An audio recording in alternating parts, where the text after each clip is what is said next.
जे काम पहिल्या 2 वर्षामध्ये झालं असतं ते काम करून द्यायचं नाही, हा निकाल काही लोकांनी घेतला. महाराष्ट्राचा चेहरा बदलायचा. महाराष्ट्र एक वेगळं राज्य. यशवंतराव चव्हाणांच्यासारखा दूरदृष्टी असलेला नेता हा महाराष्ट्राला मिळाला.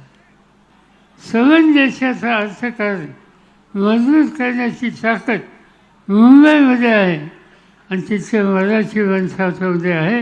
हा इतिहास निर्माण झालेला आहे. चिंता करायचं कारण नाही. 2 महिन्यांनी चित्र बदलेल. 2 महिन्यांनी मी महाराष्ट्राच्या कानाकोपऱ्यामध्ये मला खात्री आहे की 2 महिन्याच्या नंतर महाराष्ट्राचं चित्र बदलल्याच्या नंतर, सत्याचं परिवर्तन झाल्यानंतर महाराष्ट्राचा एकूण एक भाग, एकूण एक जिल्हा आणि दुष्काळी भागाचे सगळे तालुके हे विकासाच्या दृष्टीनं प्रगत वेगानं कसे येत नाहीत हे आम्ही सगळे मिळून बघू. अशाच नवनवीन अपडेट्ससाठी डिजिटल कोल्हापूर चॅनेलला सबस्क्राईब करायला विसरू नका. आमच्या फेसबुक, इन्स्टालाही नक्की फॉलो करा. मला कधी कधी गंमत वाटते.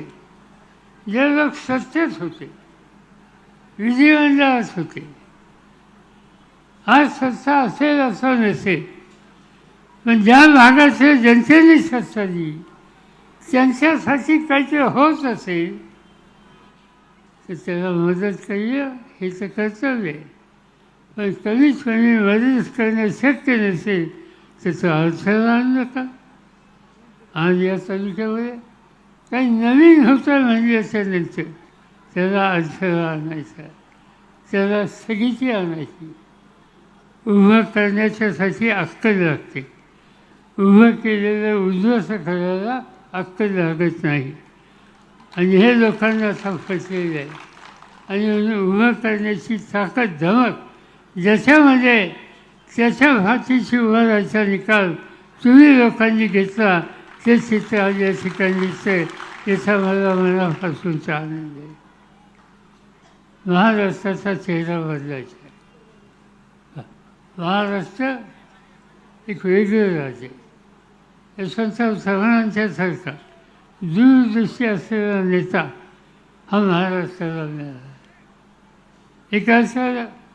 एका काळाचं विकासापासून दूर असलेलं राज्य त्या विकासाच्या वाटचालीवर कसं आणायचं या दृष्टीनं चव्हाण साहेबांनी प्रयत्न केले. त्यांनी लक्षात घातलं मुंबई नगरी ही कष्टकऱ्यांची नगरी होती, कारखानदारी होती, गिरण्या होत्या. चव्हाण साहेबांच्या लक्षात आलं की या गिरण्या टिकायच्या नाहीत, परिवर्तन होतं आहे, तंत्रज्ञान बदलतं आहे आणि इथं वेगळ्या गोष्टीच्यासाठी लक्ष दिलं पाहिजे. मुंबई शहर हे आर्थिक राजधानी झाली पाहिजे आणि ती आर्थिक राजधानी बनण्यासाठी देशाच्या बँका मुंबईत आणल्या, अर्थकारण देशाचं मुंबईत आणलं आणि त्याचा परिणाम सवन देशाचं अर्थकारण मजबूत करण्याची ताकद मुंबईमध्ये आहे आणि तिथे मराठी वंशावळामध्ये आहे.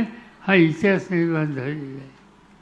पण त्याच वेळेला चव्हाण साहेबांनी हे बघितलं की नुसतं मुंबई म्हणजे विकास नव्हे, विकेंद्रित स्वरूपामध्ये हा विकास केला पाहिजे. आणि आम्हा लोकांना सांगितलं त्यांनी की हे विकासाचं विकेंद्रित स्वरूपाचं चित्र हे तयार करायचं. निर्णय घेतले. पुणे शहर विद्येचं माहेरघर होतं. आज पुणे शहर आयटीचं माहेरघर झालं. आज पुणे शहर उद्योगाचं माहेरघर झालं. आज त्या ठिकाणी अनेक कारखाने आले. तासांचा तेलको कारखाना आला, बजाज ऑटोचा कारखाना आला, बजाज टेम्पोचा कारखाना आला, किर्लोस्करांचे कारखाने उडाले. हजारो लोकांना पुण्यामध्ये आणि पुण्याच्या औद्योगिक परिसरामध्ये काम मिळते. चव्हाण साहेबांचा काळ गेला. आम्हा लोकांच्या हातात सत्ता आली. आणि हा विस्तार वाजवायचा निकाल घेतला. आज मितीला जे कारखाने मुंबईत होते नंतर पुण्यात आले त्याचं चित्र आम्ही लोकांनी बदललं.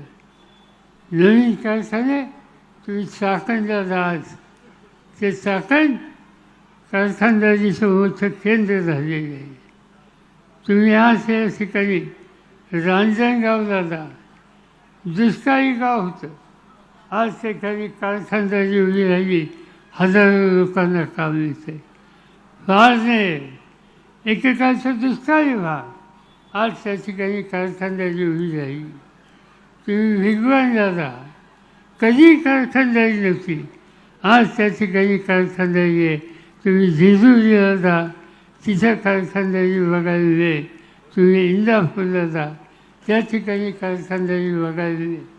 तुम्ही सातारच्या शिरवळला जा, तिथं कारखानदारी निघालेली. तुम्ही औरंगाबादला जा, तिथं कारखानदारी दिसते. याचा अर्थ हा की कारखानदारीचं केंद्रीकरण एका ठिकाणी असता कामा नये, अनेक ठिकाणी असलं पाहिजे आणि अनेक हातांना काम मिळालं.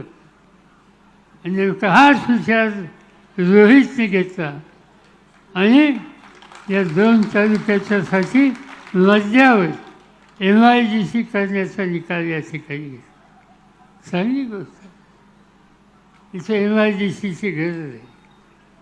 अधिक तरुणांना काम मिळालं पाहिजे आणि त्यासाठी जागा निवडली. मला गंमत वाटते, MIDC होणार, अधिक हातांना काम मिळणार, यासाठी कुणी जुने प्रतिनिधी असोत असे असोत त्यांना आनंद व्हायला पाहिजे. पण इथे MIDC होते म्हणजे त्याला विरोध, त्याच्यासाठी अडचणी, त्याच्यासाठी अडथळे. आज जे काम पहिल्या 2 वर्षामध्ये झालं असतं ते काम करून द्यायचं नाही, हा निकाल काही लोकांनी घेतला आणि त्याची किंमत तुम्हा लोकांना द्यायला लागली. रोहितचे कष्ट त्या ठिकाणी होते, प्रयत्न होते, त्या प्रयत्नामध्ये अडथळा आणण्याचं काम त्या ठिकाणी झालं. तुम्ही चिंता करू नका. आणि रोहितला सांगू इच्छितो, चिंता करायचं कारण नाही. 2 महिन्यांनी चित्र बदलेल. 2 महिन्यांनी मी महाराष्ट्राच्या कानाकोपऱ्यामध्ये जातो. 2 दिवसापूर्वी मी सातारला होतो, त्याच्यानंतरच्या कराडला होतो, दुसऱ्या दिवशी मी चिपळूणला होतो, त्याच्यानंतरच्या काळामध्ये मुंबईला आलो, मुंबईवरनं इथं आलो. 2-2.5 दिवसामध्ये एवढा मी प्रवास केला. कशासाठी? ठिकठिकाणी विकासाच्या संबंधीचा नवा चेहरा कसा करता येईल लोकांना विश्वासात घेऊन याचा विचार आम्ही लोक बसून करतो आहोत. आम्हा लोकांचा तोच कार्यक्रम आणि तुम्हा लोकांच्या पाठीवर मला खात्री आहे की 2 महिन्याच्या नंतर महाराष्ट्राचं चित्र बदलल्याच्या नंतर, सत्याचं परिवर्तन झाल्यानंतर महाराष्ट्राचा एकूण एक भाग, एकूण एक जिल्हा आणि दुष्काळी भागाचे सगळे तालुके हे विकासाच्या दृष्टीनं प्रगत वेगानं कसे येत नाहीत हे आम्ही सगळे मिळून बघू. तुमच्या सगळ्यांच्या पाठीवर येणं आणि त्या ठिकाणचं चित्र बनवणं. आणि हे सगळे करत असताना ज्यावेळेला मी 2 महिन्याची मुदत मागतो त्यावेळी मी एकटा करणार नाही. ते काम करण्याच्यासाठी मला तरुणांची साथ पाहिजे आणि ती तरुणांची साथ देण्याची कुवत, ती दृष्टी आज कुणाच्यामध्ये असेल तर कर्जत जामखेडचा आजचा आमदार या दृष्टीमध्ये कधी कमी करणार नाही. त्याच्या फातीशी तुम्ही वेळ राहा. माझी खात्री आहे की तुमच्या आयुष्याचं स्वप्न हे पुरं झाल्याचं राहणार नाही आणि त्याच कामाला तुमची माझी सगळ्यांची शक्ती त्यांच्या फाशीची उभी करू. ठिकठिकाणी असे जे जे कोणी तरुण असतील त्या सगळ्यांना प्रोत्साहित करू, त्यांना मोठं करू आणि महाराष्ट्र मोठा करण्याचं काम तुम्ही आम्ही सगळे मिळून करू. एवढीच खात्री या ठिकाणी देतो आणि माझे 2 शब्द संपवतो. धन्यवाद. आणि यानंतर आदरणीय रामहरी गोपाळघरे सूर्योदय. अशाच नवनवीन अपडेट्ससाठी डिजिटल कोल्हापूर चॅनेलला सबस्क्राईब करायला विसरू नका. आमच्या फेसबुक इन्स्टालाही नक्की फॉलो करा.